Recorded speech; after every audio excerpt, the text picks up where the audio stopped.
अगली खबर पे बढ़ते हैं। यूके के प्रधानमंत्री कीर स्टारमर की भारत यात्रा के दौरान भारत और यूके के बीच 35 करोड़ पाउंड की मिसाइल डील हुई। इस डील के तहत भारतीय सेना को यूके में बनने वाली लाइट वेट मल्टी रोल मिसाइलों की सप्लाई होगी। इन मिसाइलों का उत्पादन यूके के नॉर्दर्न आयरलैंड में होता है और यूके को उम्मीद है कि इस डील से उनके यहाँ 700 रोजगार तैयार होंगे। ये डिफेंस डील क्या है सर, इसको अगर हम थोड़ा सा विस्तार से समझना चाहें तो? यह भी बड़ा दिलचस्प था। देखिए, कियर स्टेमर आए करीब 120-125 सीईओज के साथ, फिल्म डायरेक्टर्स के साथ बातचीत। यहाँ फिल्म होती रही, दिलवाले दुल्हनिया ले जाएंगे का स्टेज शो वहाँ होगा, नई फिल्में बनेंगी यशराज फिल्म के साथ।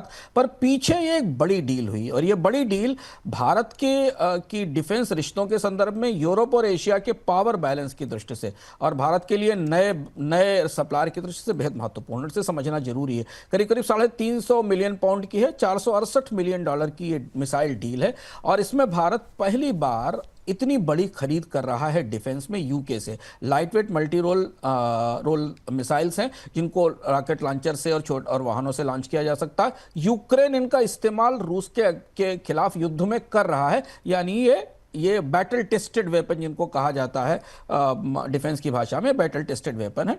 यूके में बने हुए हैं, इनको बेलफास्ट में बनाया जाता है नॉर्दर्न आयरलैंड में। इनको पैदल सेना भी चला सकती है, वाहनों से भी, हेलीकॉप्टर से भी है।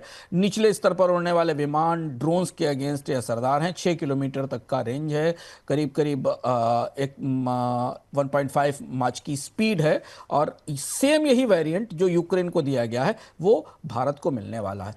फायदा इसका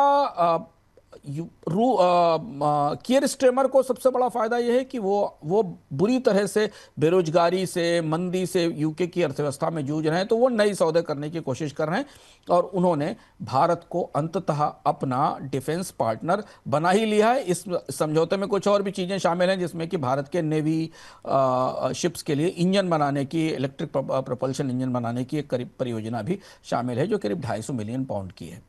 सर, जियोपॉलिटिकली इसको कैसे देखा जाएगा अगर आप इस डील को, खबर को, यात्रा को देखेंगे तो?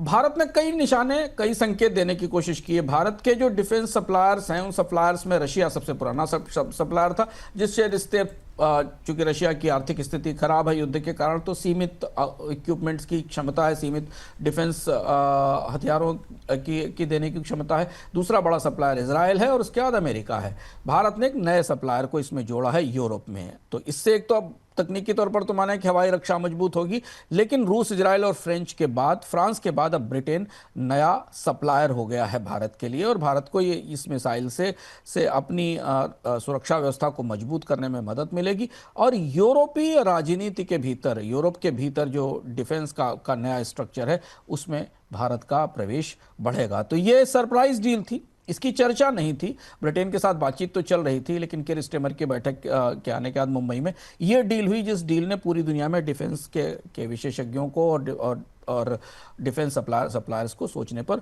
मजबूर किया है और भारत और ब्रिटेन के बीच रक्षा संबंध, रिश्तों की एक नई ऊंचाई भी है।